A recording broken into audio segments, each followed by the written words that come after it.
వాళ్ళు వేస్తున్నారు Raju garu. Okay sir, ya okay. Lakshmikanth garu good morning sir. Good morning. ఇప్పుడు క్రిమినలైజేషన్ ఆఫ్ పాలిటిక్స్కి చంద్రబాబు నాయుడు ఆద్యుడు అని చెప్పేసి నిన్న వైఎస్ఆర్ కాంగ్రెస్ పార్టీ ఒక సుదీర్ఘమైనటువంటి ప్రెస్ నోట్ రిలీజ్ చేసింది.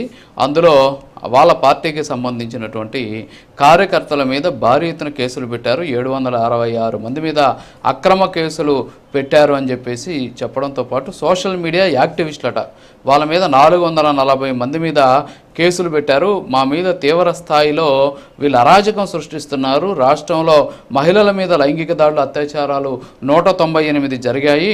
అక్రమ కేసులు 73 పెట్టారు ప్రజా సంఘాల నాయకుల మీద. ఇలా రకరకాలైనటువంటి అంశాలతోటి ఒక భారీ ఎత్తున ఒక ప్రెస్ నోట్ రిలీజ్ చేశారు. ఇక్కడ విచిత్రమైనటువంటి విషయం ఏంటంటే రాజారెడ్డి హత్య దగ్గర నుంచి మొన్న జరిగిన వైఎస్ వివేకానంద రెడ్డి హత్య వరకు అన్నిటికీ కూడా చంద్రబాబు నాయుడే కారణం అన్నట్టు వాళ్ళ ప్రెస్ నోట్లో చెప్పినటువంటి పరిస్థితి ఉంది. డైవర్షన్ పాలిటిక్స్ చేయడం, నిత్యం బురద జరగడం, ఇది చంద్రబాబు నాయుడికి వెన్నతో పెట్టిన విద్య అని చెప్పేసి వాళ్ళు చెబుతున్న పరిస్థితి. ఏంటి ఇది? ఇంత దారుణమైనటువంటి ప్రెస్ నోట్ని బహుశా నేనైతే బహుశా మీరు ఎప్పుడన్నా గతంలో చూసారేమో నాకు తెలియదు. రాజారెడ్డి హత్య కేసు నిందితుని దాచిపెట్టాడట, వంగవీటి మోహన్ రంగా సంబంధించి కూడా ఇబ్బందులు పెట్టాడట. ఇలా రకరకాలైనటువంటి అన్ని సామాజిక వర్గాన్ని టచ్ చేస్తూ వీళ్ళు ఒక ప్రెస్ నోట్ని, అంటే దీంట్లో కూడా ఒక రకమైన కుట్ర ఉన్నట్టు కనిపిస్తుంది అనమాట. ఏమంటారు మీరు? ముందుగా ప్యానల్లో ఉన్న సభ్యులందరికీ నమస్తే అండి. ప్రైమ్ నైన్ వీక్షకులకు కూడా నమస్కారాలండి. సార్, ఇక్కడ మనం ముందుగా చర్చించుకోవాలంటే ఈ విషయాల్ని పరిగణలో తీసుకొని, అంటే నిన్న చేసిన వాక్యాలని మనం పరిగణలో తీసుకొని ఇంతకుముందు పాలన ఎట్లాగుంది, ఇప్పుడు పాలన ఎట్లాగుంది అని చూసుకుంటే జగన్మోహన్ రెడ్డి హయాంలో విధ్వంసం అనేది ఏ విధంగా సృష్టించాడనేది ప్రతి మానవుడు కూడా చూసినాడే. రాష్ట్రంలో ప్రతి ప్రజలు కూడా చిన్నపిల్లోడిని అడిగినా కానీ చెప్తారు. రాష్ట్రంలో అధికారంలో రాగానే ప్రజలు అర్జీలు ఇచ్చే ప్రజావేదికను కూల్చడం దగ్గర నుంచి కానీ, రాష్ట్రంలో దళితుల మేనమామ అని చెప్పేసి పాదయాత్ర చేసినప్పుడు ముద్దులు పెట్టి తర్వాత గుద్దులు గుద్దినప్పుడు కానీ, తర్వాత అధికారంలోకి వచ్చిన తర్వాత నెలన్నరకి కల్తీ మద్యం అమ్ముతున్నాడని చెప్పేసి ప్రశ్నించిన వ్యక్తి ఆత్మహత్యలు చేసుకున్న ప్రేరేపించిన విషయం కానీ, ఆ తర్వాత 2020లో మాస్కులు కావాలని చెప్పేసి కరోనా టైంలో సుధాకర్ అనే వ్యక్తిని నడి రోడ్డు మీదకి ఇచ్చి చనిపోయేటట్టుగా చేసినట్టు వ్యక్తి కానీ, అదే ఎమ్మెల్సీ అనంతబాబు అతని డ్రైవర్ అయినటువంటి సుబ్రహ్మణ్యాన్ని డోర్ డెలివరీ చేసిన వ్యక్తులు కానీ, హత్యా రాజకీయాలు కానీ, కుల రాజకీయాలు కానీ, శవ రాజకీయాలు కానీ ఇట్లాంటి చేయటంలో జగన్మోహన్ రెడ్డి తర్వాతే దిట్ట అని చెప్పేసి ప్రతి ఒక్కరికి తెలుసు సార్. ఇవాళ రోజున ఏదో గుట్టగాల్చి ముఖం మీద వేసి మనం మీద చెప్పినట్టుగా చంద్రబాబు నాయుడు గారిని అనడం ఎంతవరకు కరెక్ట్ అంటారు? అది మనం ఆలోచించుకోవాలి. ఏదో ఒక పార్టీ మనం నడిపిస్తున్నాము, ఏదో డబ్బు ఉంది కదా అని చెప్పేసి మీడియాలు నడిపిస్తున్నాము, ఎవరి దగ్గర నుంచో లాక్కున్నాం పార్టీ, మనం పార్టీలో మనం అధ్యక్షుడిగా నేనున్నా ఇష్టారీతిగా ప్రవర్తించవచ్చు అని చెప్పేసి అనుకుంటే మాత్రం వాళ్ళ పత్రికలు వాళ్ళ వార్తా ఛానల్లో వాళ్ళు ప్రచురించుకోవడానికి తప్పించి దేనికి ఉపయోగపడిన విషయాలు ఇవన్నీ. రాష్ట్రాన్ని ఎంత అంధకారంలో పెట్టారు ఇవాళ రోజున, రాష్ట్రాన్ని ఎంత 30 సంవత్సరాల వెనక్కి ఏ విధంగా నెట్టాడు. ప్రతి ఒక్కటి తాకట్టు పెట్టి పథకాల రూపంలో ఇచ్చిందే కదా. ఇవాళ రోజున ఆయన హయాంలో దాదాపు 13 లక్షల నుంచి 14 లక్షల వరకు అని చెప్పేసి పథకాలకు అన్నారు. కానీ అన్నింది చూసుకుంటా ఉండంటే ఇవాళ రోజున 3 లక్షల రూపాయల వరకే పథకాల రూపంలో ఆయన అందించింది అయింది. దానికి తగ్గట్టుగా కదండి ఇవాళ రోజున ఆయన పథకాలనే మనం ధీటుగా తీసుకొని ఇవాళ రోజున తల్లికి వందనం కానీ ఇట్లాంటివి కూడా ఇంట్లో ఎంతమంది అయితే అన్నీ మనం ఇచ్చే ప్రయత్నాలు అయితే మనం చేస్తున్నాం కదా, అందరికీ ఇచ్చే ప్రయత్నం అయితే చేస్తున్నాం కదా. అన్నదాతను ఆదుకున్నాడా ఆయన? మైనారిటీ వాళ్ళని ఆదుకున్నాడా? విదేశీ విద్యా విధానం అంబేద్కర్ గారి పేరు తీసేసి ఈయన ఎందుకు రద్దు చేశాడు ఇవాళ వరకు? ఇట్లాంటివన్నీ చూసుకుంటే కోకొల్లల మాట చెప్పుకుంటే వేళ్ళ మీద కాదు, ఆయన కోసం ఒక ప్రత్యేకమైన గ్రంథం అనే రాయాలన్నమాట.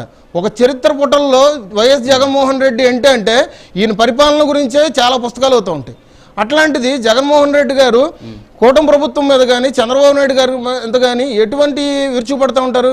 ఎందుకంటే ఈయన అధికారం కోల్పోయిన తర్వాత కూడా ఈయన బుద్ధి మార్చుకోకపోతే ఏ విధంగా చెప్పాలి? ఆయన ఏ విధంగా అంటే గంజాయి బేచిన వెళ్ళి కలుస్తారా? క్రిమినల్ హిస్టరీ ఉన్న వ్యక్తులను వెళ్ళి కలుస్తారా? అట్లాగే నిన్న పొదుల్లో చూడండి, టొబాకో రైతులను వెళ్ళి కలిశారు. మా ఇష్టం, మేము ఎవరినైనా కలుస్తాం అని వాళ్ళే అంటున్నారు కదా. అదే సార్, నేను మొన్న ఒక డిబేట్ లో ఇదే అడిగితే మా ఇష్టం అంటే మేము ఎవరిని కలవాలి కూడా మీరే డిసైడ్ చేస్తారా అనేసి వితండవాదం చేస్తున్న పరిస్థితి. అదే సార్, ఇప్పుడు అక్కడ పొగాకు రైతుల కోసం 12,000 రూపాయలు అని చెప్పి ఇస్తానని చెప్పేసి హామీ ఇచ్చారు ఆల్రెడీ చంద్రబాబు నాయుడు గారు. కానీ ఈయన అక్కడికి వెళ్ళిన తర్వాత విధ్వంసం ఏ విధంగా అయిపోయిందంటే అసలే గిట్టుబాటు ధర రావట్లేదని చెప్పేసి వాళ్ళు లబోదిబ్బమంటారంటే వీళ్ళు కార్యకర్తలు కానీ అక్కడ జనం కానీ జనం గుమ్మిగూడిపోయి అక్కడంతా తొక్కిసలాట జరిగిపోయి మొత్తం అంతా అమ్ముకుందామని కూడా పారబోసేటట్టు అయిపోయింది మొత్తం అంతా. ఇప్పుడు ఆయన అక్కడికి వెళ్ళి 15,000 కావాలి, 20,000 ఇవ్వాలని చెప్పేసి ఈయన మీడియా సాక్షిగా తోలగొడతారు. అసలు ఇది అంతే కాదు సార్, అసలు మీడియా ముందుకు వచ్చి మాట్లాడే వ్యక్తి మీరు అసెంబ్లీకి ఎందుకు రాలేకపోయారు, అసెంబ్లీలో ఎందుకు క్వశ్చన్ చేయలేకపోతున్నారు అంటే మీరు ఆర్థికంగా మీరు దెబ్బతీసిన ఆంధ్ర రాష్ట్ర వ్యవస్థ గురించి ఎక్కడైతే కూటమిలో ఉన్న నాయకులు ప్రశ్నిస్తారని భయంతోనే కదా మీరు అసెంబ్లీకి రాలేకపోతున్నారు. మీడియా ముందు మాట్లాడితే చుట్టూ మీ వ్యక్తులు ఉంటారు, మీ వ్యక్తుల సమూహం ఉంటుంది, ఎవరేం చేయలేరనే ధైర్యంతోనే కదా మీరు మీడియా ముందు తొళ్ళగొడుతున్నారు. వీటికైతే ఒకటి చెప్తున్నా సార్, జగన్మోహన్ రెడ్డి అనే విధ్వంసపరుడు రాష్ట్రాన్ని ఎంత అధోగతి పాలు చేసేసి 5 సంవత్సరాల పాలనే 5 యుగాలుగా చేసేసి నీచాతి నీచంగా పాలించాడు. ఇవాళ రోజున ఆర్థిక స్థితి పెట్టుబడులు తెచ్చుకోలేక ఇవాళ రోజున రాష్ట్రం అధోగతి పాలైపోయి ఇవాళ రోజున మనం ఇచ్చే పథకాలు కూడా స్టెప్ బై స్టెప్ ఇచ్చుకోవాల్సిన పరిస్థితి అయిపోతుంది. సంవత్సరం కాలంలో రాష్ట్ర ఖజానా చూసుకుంటే 0% అయిపోయింది. ఇవాళ రోజున ఆర్థిక పరిస్థితిని రాష్ట్రాన్ని ఏ విధంగా పుంజుకోవాలి, ఏ విధంగా పైకి తేవాలని ఆలోచన చేసుకుంటుంటే తలమునకలైపోతున్నారు కూటమి నాయకులు. ఏదో ప్రజల వరకు కనిపించేటట్టుగా ఆ సూపర్ 6 కానీ, రోడ్ల విషయంలో కానీ, తాగునీరు కానీ, విద్యా వ్యవస్థ కానీ ఇవన్నీ కొంచెంగా మెరుగుపరుచుకుని వస్తున్నాం. కానీ ఈ సంవత్సర కాలంలోనే ఇంత ఎత్తుగా మనం అభివృద్ధి చేసుకున్నాం అంటే రానున్న ఇంకొక 4 సంవత్సరాల్లో కూడా ఖచ్చితంగా అయితే మనం రాష్ట్రాన్ని అభివృద్ధి చేసుకుంటాము. పెట్టుబడుల ప్రకారంగా వ్యాపారస్తులను కానీ కంపెనీలు కానీ మనం పిలిపించుకుంటాము. రాష్ట్రం అయితే అభివృద్ధి ప్రకారంగా అయితే ముందుకెళ్తుంది సార్. అది ఓకే. మిగతా కంటిన్యూ చేసే ముందు ఒకసారి డిబేట్లో ఒక చిన్న బ్రేక్ తీసుకుందాం. Break please. Sure, thank you.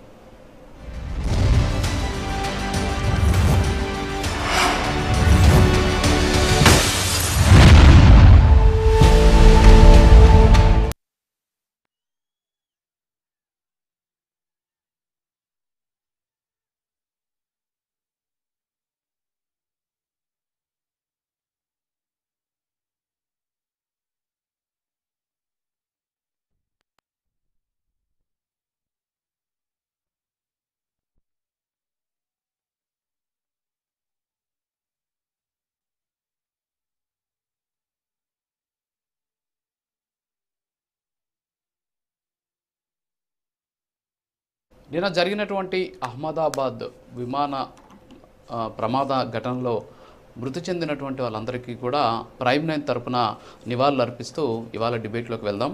So ఓవరాల్గా చూస్తే ఆంధ్రప్రదేశ్ రాష్ట్రంలో అలజడులు సృష్టిస్తోంది ఎవరు?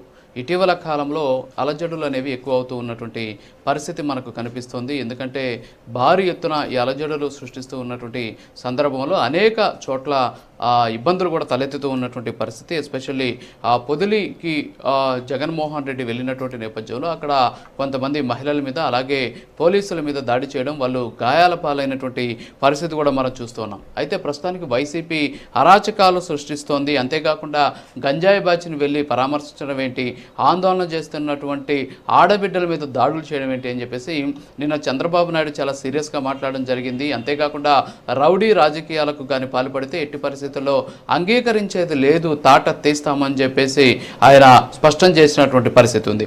సో దీనికి బట్టి చూస్తుంటే కూటమి పాలనలో అరాచకాలు పెరిగిపోయాయి అని చెప్పేసి వైఎస్ఆర్ కాంగ్రెస్ పార్టీ కూడా చెబుతూ ఉన్నటువంటి పరిస్థితి. ఎందుకంటే నిన్న ఆ పార్టీకి సంబంధించినటువంటి అధికార ప్రతినిధులు ఒక ప్రెస్ నోట్ను కూడా రిలీజ్ చేసినటువంటి సిచ్యువేషన్ ఉంది. ఈ రిలీజ్ చేసినటువంటి ఏదైతే ఈ ప్రెస్ నోట్ ఉందో ఇందులో చంద్రబాబు నాయుడు మీద తీవ్ర స్థాయిలో విమర్శలు కావచ్చు, అంతేకాకుండా ఆరోపణలు చేసినటువంటి పరిస్థితి.